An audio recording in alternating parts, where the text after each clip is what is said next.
Bonjour et bienvenue dans Confiné pour prier, la nouvelle saison de prières inspirées. Je suis très heureux de vous retrouver pour cette émission. Je crois que vous allez être encouragés par le Saint-Esprit. Confiné pour créer une maison de prière. Je ne sais pas quelle est l'atmosphère de votre maison, mais je crois que Dieu peut la transformer et que le ciel peut descendre dans cette maison. C'est ce que je vais vous partager aujourd'hui après la première partie de cette émission. Nous allons également prier ensemble comme à notre habitude. Et dans Confiné pour prier, en première partie d'émission, j'ai toujours et j'aurai toujours la joie de recevoir Aurélie Tchatchou. Bonjour Jérémy. Ça va Aurélie? Oui, ça va super. Et je vais directement me tourner vers nos téléspectateurs parce que vous savez, depuis le début de cette émission, nous vous avons donné une place. Nous vous avons demandé de poster sous 2 hashtags EMCI Bonne Nouvelle et Confiné pour prier les moments que vous passez dans ces temps de confinement avec le Seigneur et aussi de nous partager les bonnes nouvelles que vous vivez. Et aujourd'hui, on va voir quelques vidéos, des petites choses que vous nous avez envoyées. Mais juste avant, on a fait un sondage et on a posé cette question: avez-vous changé de routine de prière depuis le confinement? Et là, on a plusieurs réponses. 57% de personnes ont dit oui, j'ai multiplié les temps de prière. 15% non, ma routine n'a pas changé. 28%, je n'ai pas réussi à trouver un nouveau rythme. Donc, on annonce à ces 28% qui n'ont pas trouvé un nouveau rythme que certainement, ça va changer aujourd'hui. Votre maison va devenir cette maison de prière. Et on a quand même 15% dont la routine n'a pas changé. Vous êtes peut-être célibataire et le confinement n'a pas changé grand-chose à votre vie. Et on a ces 57% qui ont dit « j'ai multiplié les temps de prière ». Donc, on voit que c'est intéressant de savoir que cette logique de prière a augmenté. On a vu que les églises ont mis en place différentes choses, notamment des prières connectées. Et il y a plusieurs églises qui prient plusieurs fois par jour. Plusieurs églises se connectent à différents moments de la journée. Et ça, c'est vraiment super. Et cette connexion a créé d'ailleurs de l'unité dans l'église. On a pu voir, même avec nous ici à EMCI, que plusieurs églises se sont levées et ensemble, on a prié. On avait fait ces 3 jours de jeûne et prière. Et c'est de bonnes initiatives. Et en parlant d'initiatives, on a MLK justement dans cette logique d'unité qui a lancé ce qu'on appelle, ce qu'ils ont appelé le free worship. Unité, excusez mon anglais, vous aurez compris. Je ne suis pas bonne en anglais, vous avez certainement vu ça. Et MLK a lancé ce free worship, justement, histoire que nous tous, on puisse se connecter à la maison et prier. Je vous laisse découvrir ça tout de suite.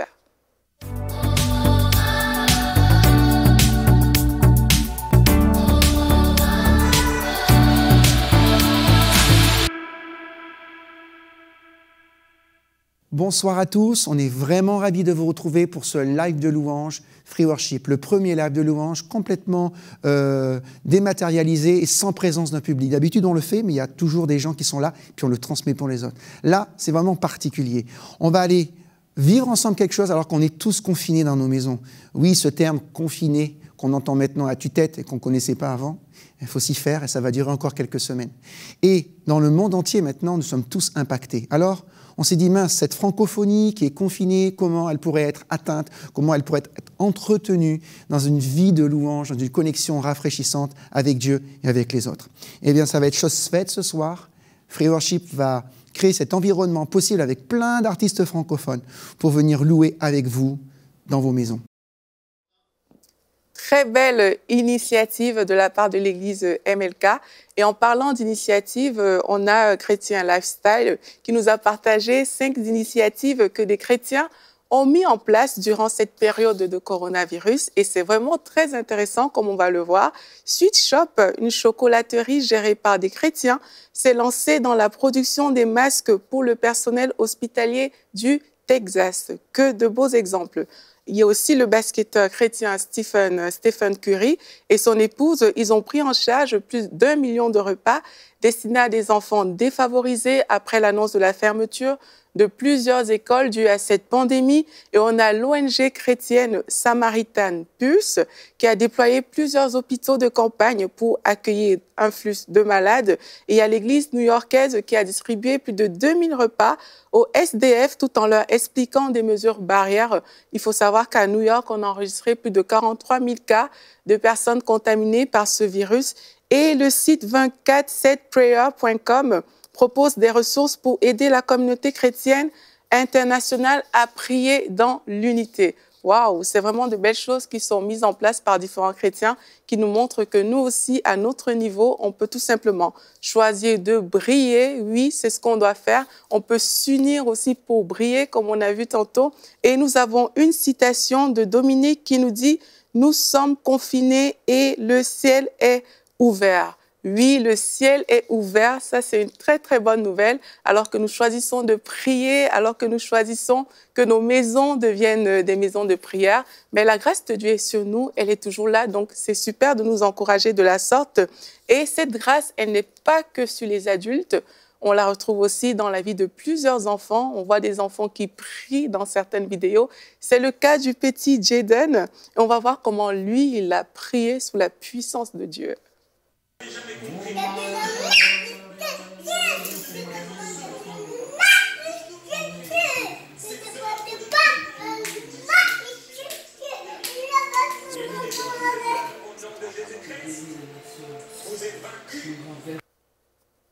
Oui, vous voyez comment un enfant peut vraiment avoir cet élan de prière. Et là, ça s'est fait lors de notre dernier live Prière inspirée. Vraiment, on bénit le Seigneur pour Jaden. Il est vraiment hyper mignon. Et vous, peut-être, vous avez des enfants à la maison et vous vous dites, mais comment est-ce que moi, je vais faire pour que mon enfant puisse participer à des temps de prière? Comment est-ce que je vais m'en sortir? Mes enfants, ils n'aiment pas trop ça. Mais figurez-vous qu'on a reçu quelques conseils d'Émilie Charrette qui va nous partager comment elle est faite avec ses enfants à la maison. De très bons conseils qu'on peut écouter tout de suite. Bonjour tout le monde, bonjour Jérémy. Et quel honneur, quelle grâce que nous avons en tant que parents de pouvoir instruire nos enfants dans la louange, dans la prière, leur donner le goût de connecter avec Dieu. Et je vous encourage vraiment à demander au Saint-Esprit qui vous guide, qui vous remplisse de ses stratégies, de créativité, parce que chaque enfant est différent, chaque enfant connecte de façon différente, et donc c'est bon d'essayer plusieurs choses, d'être créatif avec eux. Et une règle importante, c'est simplifier sans diluer. Donc, qu'on puisse... que ce soit des temps courts. Donc, avec des enfants, il ne faut pas éterniser. Donc, moi, personnellement, je reste entre 10 et 15 minutes, que ce soit la lecture d'un verset biblique avec un dévotionnel que je partage sur ça, ou ce soit une louange vivante ou un temps de prière. Donc, le format 5 minutes de partage, 5 minutes d'expérimentation et 5 minutes de témoignage. C'est important de le faire dans un endroit confortable, agréable, propre, parce que pas, nos enfants sont sensibles à ces choses-là. D'avoir une musique adaptée aussi. Quand que je fais plus dévotionnel, une lecture de la parole ou de la prière, je mets toujours un fond de louange, un fond sans parole souvent, là, mais un fond de musique calme, de louange.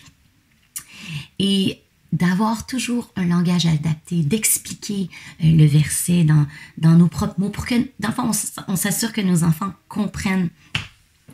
Donc, des fois, j'utilise le psaume 150, j'ai fait cette semaine, on a lu le psaume 150 et on l'a fait ensemble, on a loué Dieu, on a dansé, on a sonné de la trompette, on a joué des instruments. Ce fut un moment tellement bon dans sa présence, très, très joyeux. Ce matin, laissez-vous inspirer comme ce matin, j'ai eu dans mon esprit le livre de David Terry, Entendre la voix de Dieu. Alors, j'ai tourné la première page et il y avait un verset, puis un petit mot d'amour du Père. Donc, qu'est-ce que j'ai fait? J'ai utilisé ce livre. Donc, j'ai mis la musique calme. J'ai dit aux enfants de venir s'asseoir dans le salon. Des fois, on se met ensemble, assis, toutes collés. Des fois, je leur dis de se mettre sur les fauteuils. Et j'ai demandé à mon plus vieux de juste prier que Dieu bénisse ce temps et que son esprit vienne nous parler. Ensuite, j'ai demandé à un des enfants de lire justement le verset. j'ai pris le temps d'expliquer ce que ça signifiait. Et après, j'ai fait quelque chose que j'aime beaucoup faire. Je leur demande de s'étendre confortable et de laisser Dieu leur parler. À ce moment-là, il y avait le petit texte de l'amour du Père, un petit message du Père. Donc, je leur ai dit, fermez vos yeux, puis pendant que je vais lire ce verset-là, juste concentrez-vous sur Jésus. C'est sûr que les enfants sont habitués depuis qu'ils sont tout petits. Je prends le temps avec eux de faire des temps, qu'on ferme nos yeux, on s'étend confortable et je leur enseigne que Dieu veut leur parler, que ce soit par leur imagination, d'ouvrir leur esprit, vraiment parce que notre imagination, c'est un lieu où que Dieu nous envoie des images, Dieu veut nous parler. Donc, les enfants sont habitués à ça, que Dieu veut leur parler à travers leurs pensées. Donc, je les ai toujours enseignés que si c'est positif, si c'est bon, si on se sent en paix quand on soit une parole, ça nous procure l'amour, de la joie, c'est que c'est le Saint-Esprit, c'est Dieu qui veut nous parler. Et si c'est biblique, donc souvent, quand on prend des temps comme ça, on prend toujours notre temps de partage pour que chacun partage qu'est-ce qu'il a reçu. Et ensuite, comme ça, je peux aussi les encadrer, corriger au besoin et trouver un verset biblique qui vienne soutenir qu'est-ce qu'ils ont reçu. Donc, soyez créatifs. Que Dieu vous bénisse dans ces moments-là. Et que le Saint-Esprit touche nos enfants et les amène encore plus près de son cœur. Donc, soyez bénis. Merci, Émilie. Nous te bénissons et vous l'aurez compris, avec les enfants, ça a l'air plus facile que ce qu'on pourrait penser.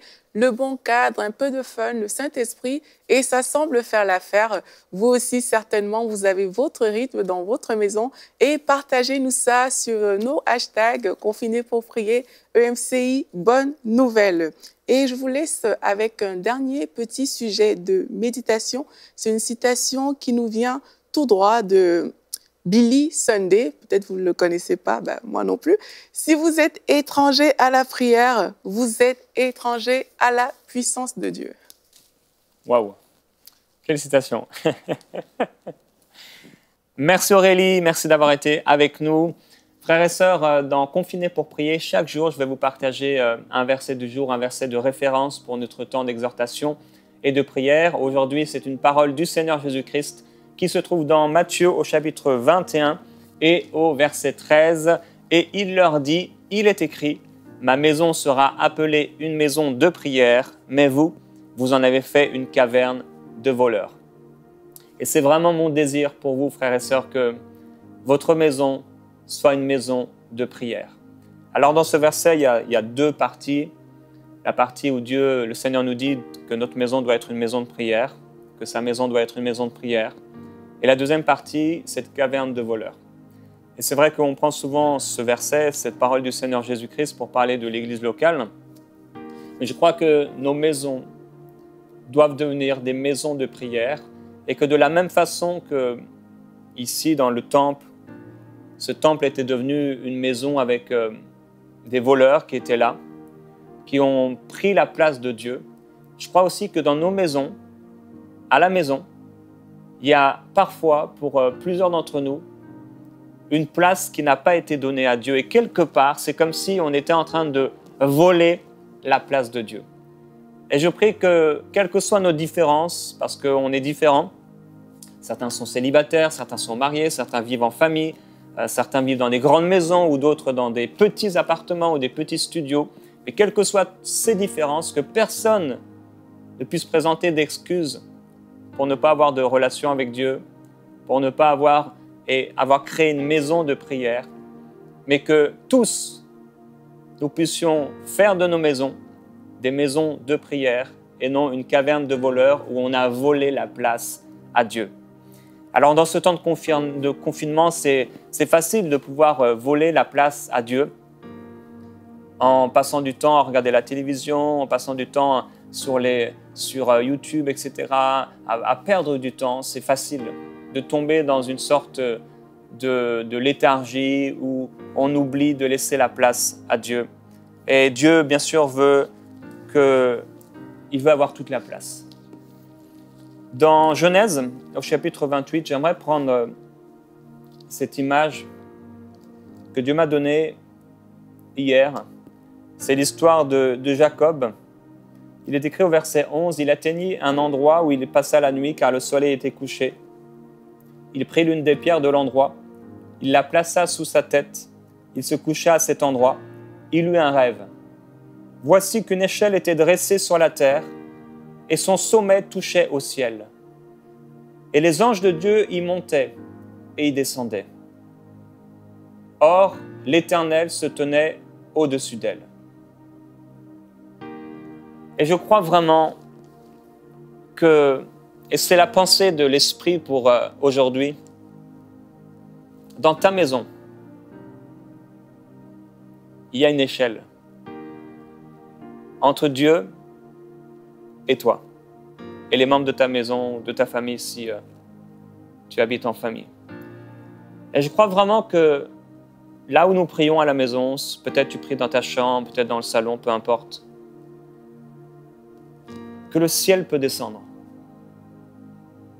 que les anges de Dieu peuvent se sentir tellement à l'aise dans votre maison, dans ta maison, qu'ils peuvent descendre et monter et laisser une grâce et laisser quelque chose qui vient du ciel. Jacob est passé par cet endroit, il a mis une pierre comme un oreiller, il était dans une condition moins favorable, certainement que la nôtre. Et là, en s'endormant, donc c'est pour ça, ce n'est pas une histoire de la grandeur de notre appartement ou de notre maison, si je suis locataire ou propriétaire, si j'habite seul ou pas. Il a dormi la tête sur une pierre comme un oreiller. Il ne s'attendait pas à ce qu'il allait vivre. Et là, il a eu ce rêve. C'était un songe, mais c'était plus qu'un songe. Ce n'était pas juste une image. C'était une réalité spirituelle. Il a vu cette échelle. Les anges de Dieu descendre et monter. Et frères et sœurs, ce n'est pas que les anges prenaient l'ascenseur. S'ils descendaient, c'était pour laisser quelque chose. Et ils remontaient après l'avoir laissé. Et ils redescendaient et ils laissaient une bénédiction. La Bible déclare, ne laissera-t-il pas derrière lui des libations et des offrandes? Et je crois que nos maisons, nos chambres, là où tu es à la maison en ce moment même, le ciel peut se manifester. Je crois qu'il y a des réalités spirituelles qu'on ne comprend pas bien, qu'on n'a pas encore découvert personnellement, que d'autres certainement ont découvert, mais nous avons besoin de grandir dans ces choses. Et je crois qu'alors qu'on laisse la place à Dieu, je crois qu'alors qu'on commence à prier, je crois que lorsque nous cherchons la présence du Saint-Esprit et lorsqu'on cherche Dieu de tout notre cœur, le ciel est ouvert. C'est comme s'il y a cette image de l'échelle et des anges qui descendent et qui montent. Vraiment, les anges peuvent se manifester dans votre maison à cause de votre ouverture à la présence du Seigneur Jésus-Christ. Et plus que des anges, je crois que le Seigneur Jésus-Christ lui-même, le précieux Saint-Esprit, peut se sentir tellement à l'aise, le bienvenu, qui va se manifester dans votre maison. Il est écrit au verset 16, Jacob s'éveilla de son sommeil et dit « Certainement, l'Éternel est présent dans cet endroit, et moi, je ne le savais pas. » La maison de prière. La Bible dit que ils ont voulu créer une maison de prière. Étienne en a parlé. Il a répété ces paroles. Il a dit, nos pères avaient au désert la tente du témoignage. Donc c'était une tente. Comme celui qui parlait à Moïse avait ordonné de le faire d'après le modèle qu'il avait vu.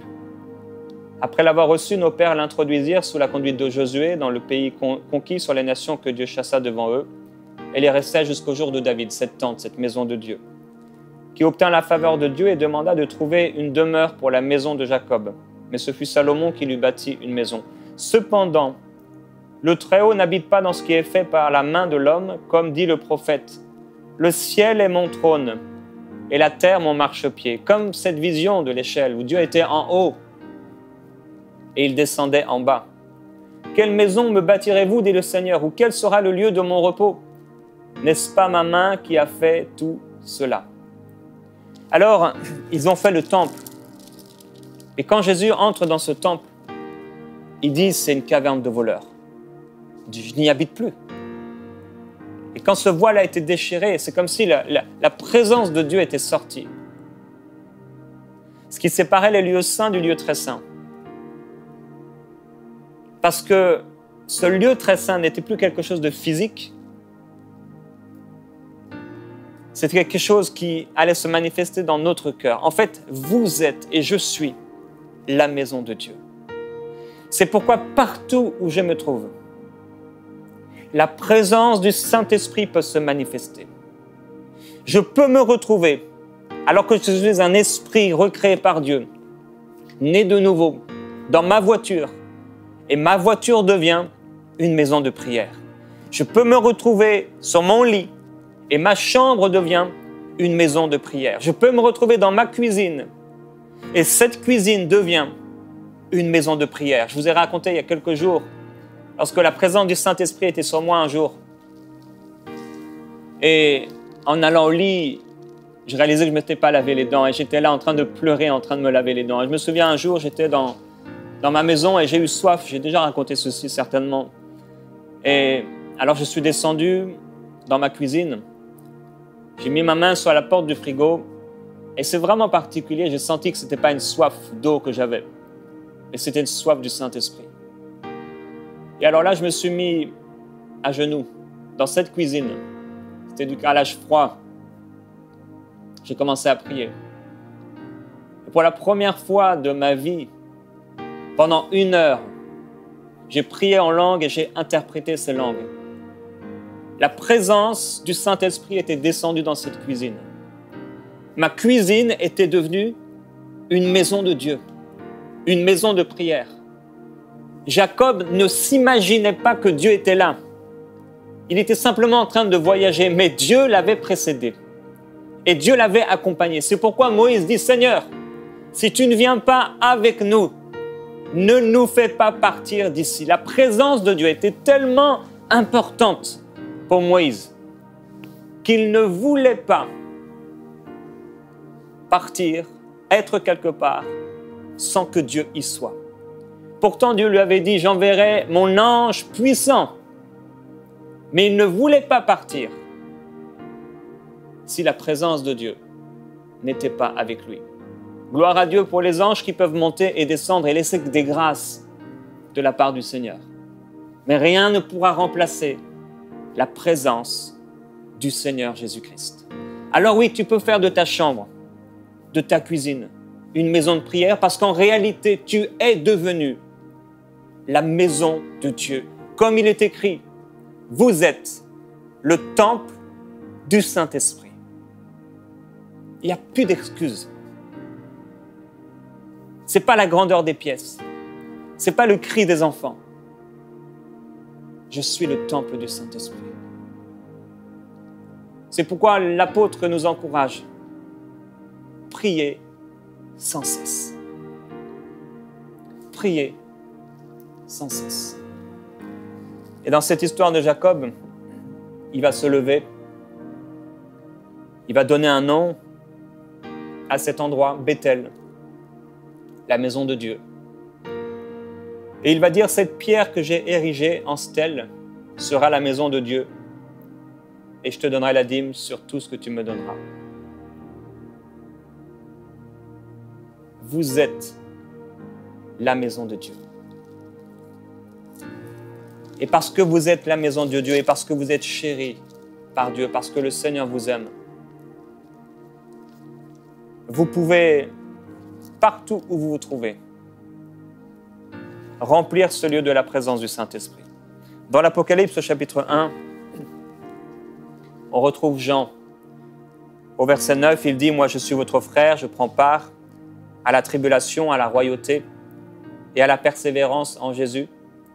J'étais dans l'île de Patmos à cause de la parole de Dieu et du témoignage de Jésus et je fus ravi en esprit. » Je ne sais pas s'il était dans une grotte. Je ne sais pas si là, il y avait peut-être une petite maison. Je ne sais pas s'il s'est construit une cabane. Mais dans le lieu où il était, sur cette île, ce n'était pas chez lui. il a été ravi en esprit. Et je crois que vous pouvez être ravis en esprit d'une façon extraordinaire. Je crois que la présence du Saint-Esprit peut descendre sur vous à un point tel que tous ceux qui sont dans la maison vont ressentir sa présence. La Bible dit qu'ils étaient tous dans le même lieu, ils étaient assis en prière. Ils n'étaient pas comme on a l'habitude de le faire dans nos églises respectives au moment de la louange, où là on doit se lever. Eux, ils étaient juste assis, tranquilles, jusqu'à ce que des langues de feu leur apparaissent. Et ils ont été tous remplis du Saint-Esprit. Frères et sœurs, nous pouvons faire de nos maisons une maison de prière. Dans le livre de Timothée, ce sera mon dernier passage, au chapitre 2, au verset 20, il est écrit: dans une grande maison, il n'y a pas seulement des vases d'or et d'argent, mais il y en a aussi de bois et de terre, les uns pour un usage noble, les autres pour un usage vil. Si donc quelqu'un se purifie, il sera un vase d'un usage noble, sanctifié, utile à son maître, propre à toute bonne œuvre. Alors c'est vrai que dans nos maisons, il y a des vases qui sont là et qui sont d'un usage noble, mais il y a aussi ceux qui sont d'un usage vil. Et dans nos maisons, il y a tout un tas de choses qu'on doit faire parce qu'on est humain. À un moment, il faudra bien manger. À un moment, il faudra bien se laver. À un moment, il faudra bien s'habiller. À un moment, il faudra bien s'occuper des enfants. S'occuper de nous. De l'épouse, de l'époux. Et des activités, des choses administratives. Ça, c'est les choses viles. Mais il y a des choses nobles que Dieu nous appelle à vivre, que Dieu nous appelle à faire. Et je prie qu'il se passe quelque chose dans nos maisons. Et certainement, on est peut-être comme Jacob. Plusieurs d'entre vous, vous êtes comme lui. Vous n'avez pas l'impression que Dieu est là. Et vous ne réalisez pas que votre maison est la maison de Dieu. Et que l'atmosphère de votre maison peut changer.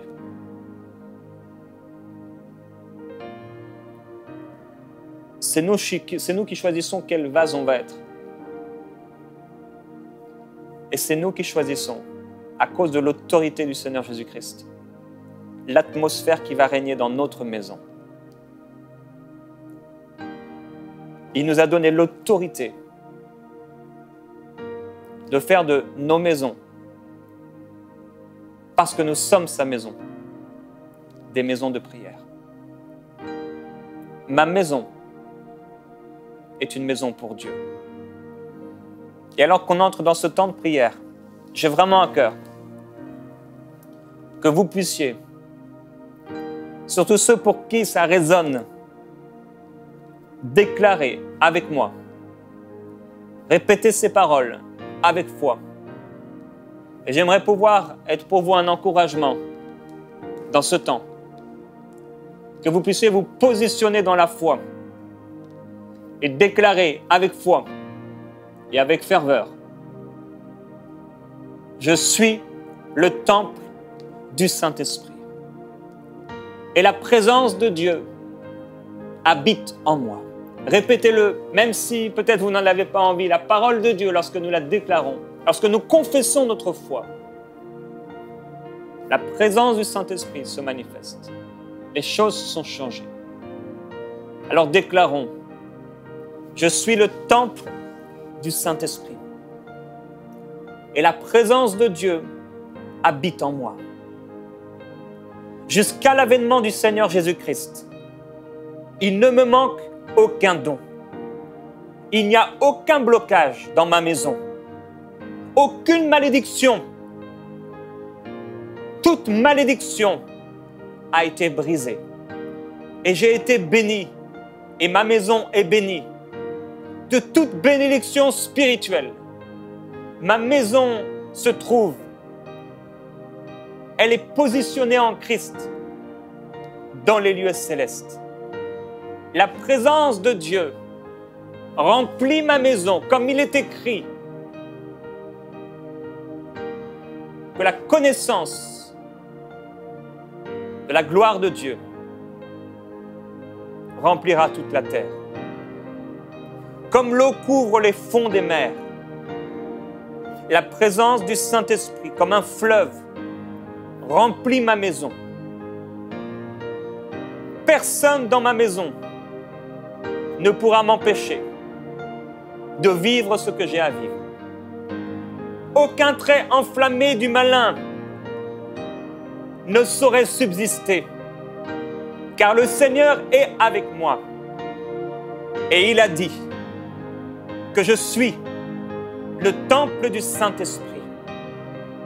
Et parce que je suis le temple du Saint-Esprit, j'ai autorité sur ma maison physique. J'ai autorité sur ma famille pour amener le bien, pour amener la bénédiction. Et je déclare que comme Jacob a vu l'échelle, et Dieu en haut de cette échelle, et les anges monter et descendre et monter, les anges de Dieu sont à l'aise dans ma maison. La grâce de Dieu se manifeste dans ma maison. Je vis la gloire de Dieu et la présence de Dieu dans ma maison. Je le déclare au nom de Jésus-Christ. Je suis le temple du Saint-Esprit. Je suis l'habitation de Dieu en esprit. Je suis un homme spirituel. Je suis conduit par le Saint-Esprit. Je suis dirigé par ma nature nouvelle. Le voile a été déchiré.